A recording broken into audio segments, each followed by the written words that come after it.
एक रात उर्वी ने की हाथियों से बात। एक रात उर्वी ने की हाथियों से बात एक ऐसी ही कहानी है जो जंगल और गांव के बीच खिंचती अदृश्य लकीरों की बात करती है। यह कहानी सिर्फ एक बच्ची और हाथियों के बीच की बातचीत नहीं, बल्कि उस दर्द की आवाज़ है जिसे अक्सर हम अनसुना कर देते हैं। जैसे जैसे जंगल सिकुड़ते जा रहे हैं, खेतों की हरियाली इंसानी बस्तियों में बदलती जा रही है, वैसे वैसे हाथियों और इंसानों के बीच संघर्ष बढ़ता जा रहा है। कभी इंसान अपनी फसल बचाता है, कभी हाथी अपनी भूख मिटाने की जद्दोजहद में गांवों तक पहुंच जाते हैं। दोनों के अपने अपने डर हैं, अपनी अपनी मजबूरी। इस कहानी में पूर्वी, एक मासूम बच्ची, उन सवालों से टकराती है जिनका हल बड़े बड़े लोग भी नहीं ढूंढ पाए। जब एक रात वो सपने में हाथियों से मिलती है तो उसे समझ आता है कि ये संघर्ष सिर्फ खेतों, जंगलों या सीमाओं का नहीं, बल्कि समझ और सह अस्तित्व का है। तो चलिए जानते हैं उस रात क्या हुआ जब पूर्वी ने हाथियों से वो बातें सुनी जो शायद किसी बड़े ने कभी सुनने की कोशिश ही नहीं की।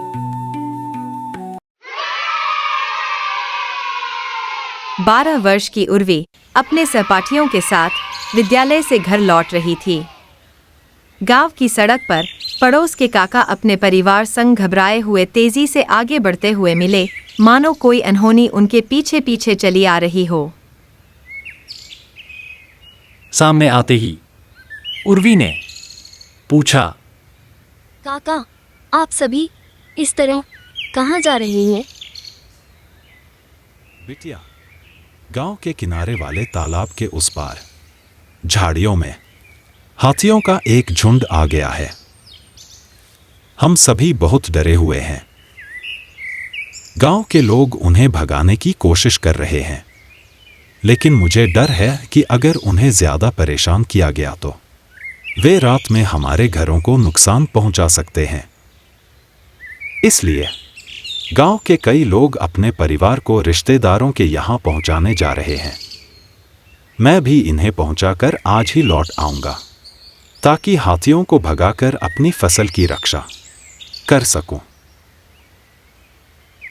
इतना सुनते ही उर्वी और उसके सहपाठियों के मन में जंगली हाथियों को देखने की इच्छा जाग गई।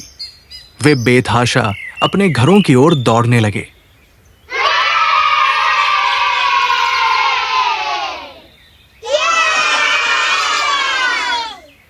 कुछ दूर आगे बढ़ते ही उन्हें कुत्तों के भौंकने की आवाज और लोगों का शोर स्पष्ट सुनाई पड़ने लगा।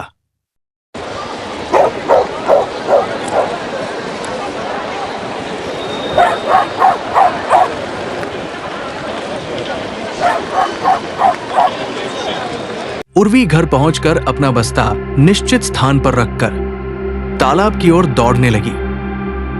तभी मां चिल्लाकर बोली, बेटी, हाथियों के करीब नहीं जाना, दूर से ही देखना।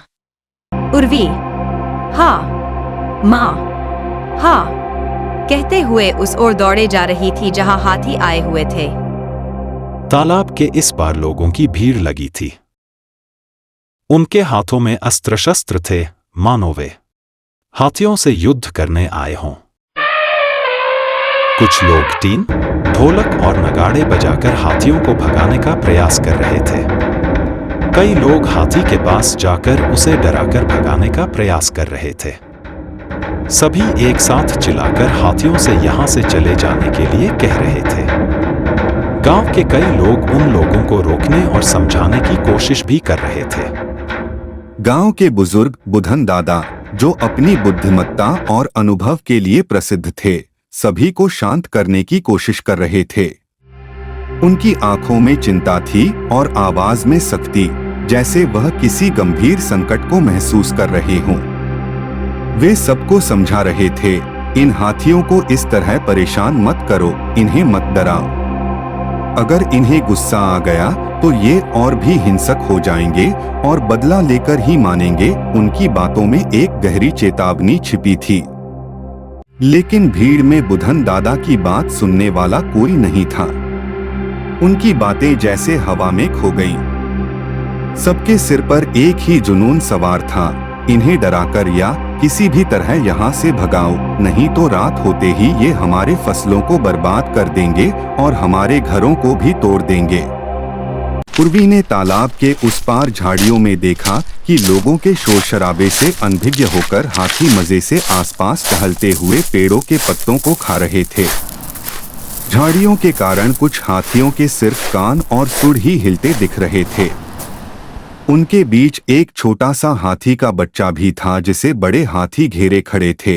वे उसे सुरक्षा प्रदान कर रहे थे। उर्वी पास ही चिंतित बैठे बुधन दादा से पूछती है, दादू, ये हाथी जंगल में अपना घर छोड़कर हमारे गांव में क्यों आ जाते हैं? बुधन दादा उदास होकर बोले, नहीं, ये हमारे गांव में नहीं आते हैं। असल में हमने ही इनके जंगल में अपना गांव बसा लिया है। पहले यहाँ घना जंगल हुआ करता था। इसमें रहने वाले जीव जंतुओं को भरपेट भोजन, पानी और सुरक्षित आवास सहज ही मिल जाया करता था।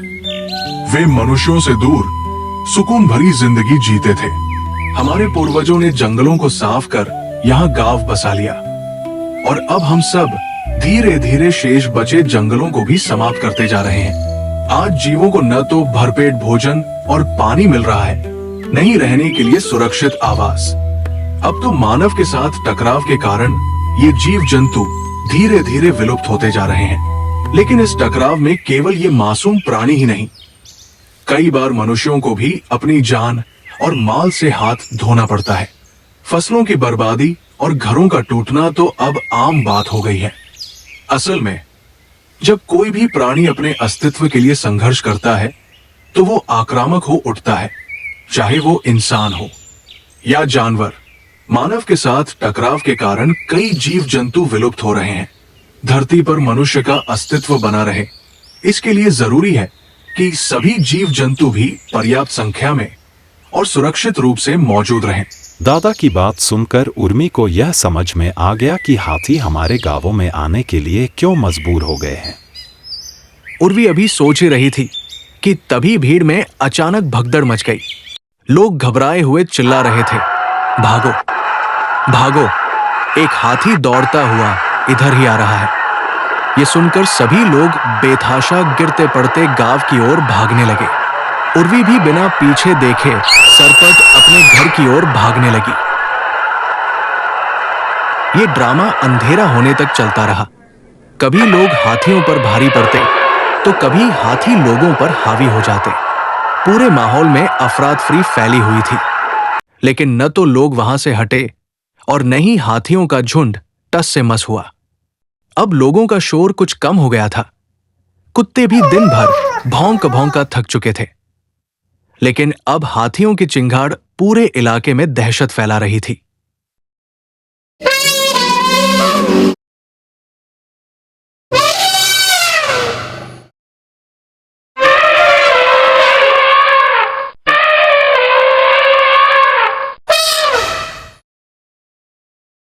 फसल की रखवाली के लिए उर्वी के पिता ने पहले ही एक ऊंचे पेड़ पर लकड़ी का घर बना लिया था। उर्वी के पिता ने उर्वी की मां से कहा, चलो जल्दी से खाना खा लेते हैं, फिर मैं तुमको और उर्वी को मचान पर चढ़ा दूंगा और उसके बाद हाथियों को भगाने निकलूंगा। खाना खाने के बाद उर्वी और उसकी मां को मचान पर चढ़ाकर उसके पिता अन्य लोगों के साथ मशाल लेकर तालाब की ओर चल दिए। चारों ओर मशालें जगमगा रही थी। आज की रात कोई भी सो नहीं पाएगा। लेकिन दिन भर की थकी उर्वी को नींद सताने लगी थी।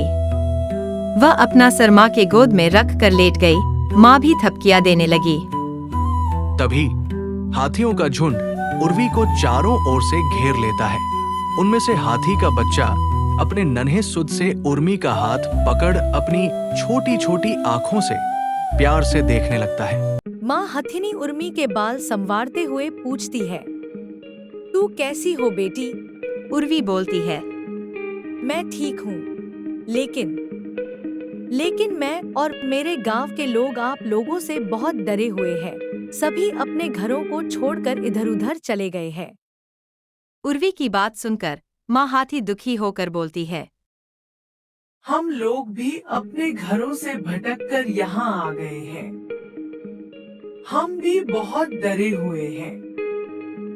लोगों के हाथों में पत्थर, पटाखे, बम और तीर देखकर हमारी जान सूख जाती है।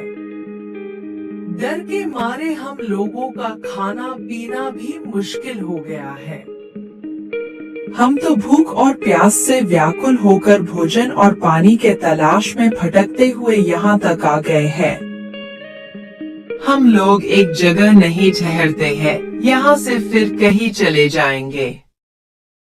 हम लोग किसी पर हमला करना नहीं चाहते, लेकिन बताओ तुम्हें कोई मारेगा तो तुम अपनी रक्षा करोगी या नहीं? उर्वी बोलती है। हाँ, ये तो स्वाभाविक है कि रक्षा के लिए दूसरों पर हमला करना पड़ता है, लेकिन आप लोग हमारे फसलों को क्यों बर्बाद कर देते हैं?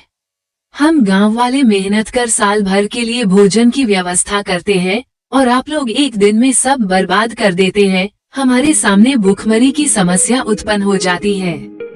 माँ हथिनी ने समझाते हुए कहा, मैंने तुम्हें अभी बताया था न बेटा, जब हम भूख और प्यास से परेशान होकर भोजन और पानी की तलाश में भटकते हैं, तब अगर रास्ते में मनपसंद खाना और पानी एक साथ दिख जाए तो हमसे अपने आप को रोकना मुश्किल हो जाता है। ऐसे में फसल हमारे लिए भोजन बन जाती है और हम उसे खा लेते हैं। माँ हथिनी आगे बोलती है।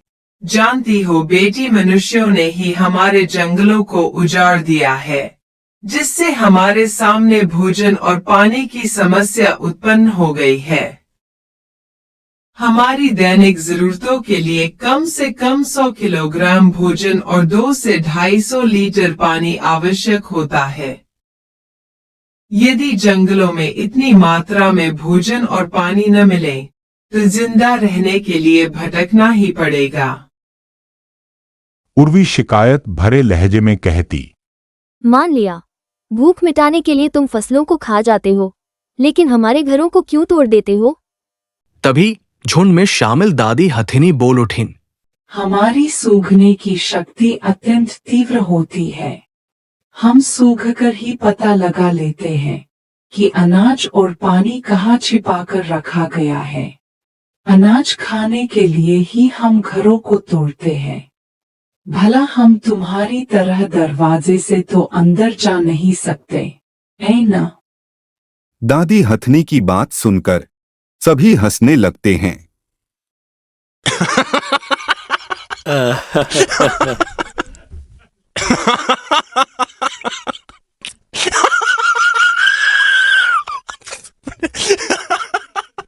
हम लोग कई सालों बाद भी मनुष्यों को उनकी गंध से पहचान लेते हैं और घटनाओं को भी याद रखते हैं।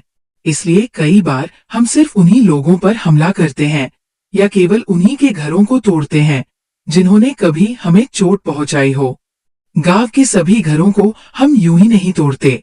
हाथियों की सारी बातों को सुनने के बाद उर्वी सोचते हुए बोली, आपकी बात सुनकर मुझे ये समझ में आ गया है कि आप लोग अपने अस्तित्व की रक्षा के लिए मनुष्यों से संघर्ष कर रहे हैं। ये बात भी सच है कि हम मनुष्यों का अस्तित्व भी आप जैसे जीवों के धरती पर रहने पर ही टिका हुआ है। हाथी मानव संघर्ष में हर वर्ष न जाने कितने ही हाथियों के साथ साथ मनुष्यों की भी जान चली जाती है। आप लोगों ने मुझे जो कुछ भी बताया, ये सारी बातें मैं गांव वालों के साथ साथ अपने सहपाठियों को भी बताऊंगी। जब मैं बड़ी हो जाऊंगी तब आपकी सुरक्षा के लिए ही काम करूंगी। मैं लोगों के साथ मिलकर फिर से जंगल को हरा भरा कर दूंगी ताकि आपको गांवों में आकर मनुष्यों से टकराना न पड़े। आप जंगलों में खुश रहें और हम लोग अपने घरों में निश्चिंत रहें। अभी उर्मी हाथियों से बात कर ही रही थी, तभी उसके पिता की आवाज उसके कानों में पड़ी। उर्मी, बेटी उर्मी, अब तक सो रही हो? स्कूल नहीं जाना है क्या? उठो, जागो और देखो, रात में हाथियों ने गांव में कई घरों को तोड़ डाला है। उर्मी हड़बड़ा कर उठी और देखा कि माँ वहां नहीं थी। साथ ही बाहर धूप भी निकल आई थी। वह धीरे धीरे मचान से उतरकर अपने घर की ओर जाने लगी। लोग कह रहे थे, आखिरकार हाथियों का झुंड चला गया, लेकिन सब कुछ बर्बाद कर गया। लोग यह भी कह रहे थे कि जिन लोगों ने हाथियों को परेशान किया था और जिनके घरों में अनाज रखा हुआ था, हाथियों ने केवल उन्हीं के घरों को तोड़ा है। उर्वी तैयार होकर स्कूल जाती है और रात में देखे गए सपने की सारी बातें अपने शिक्षक और सहपाठियों को बताती है और सभी मिलकर पर्यावरण को बचाने का संकल्प लेते हैं।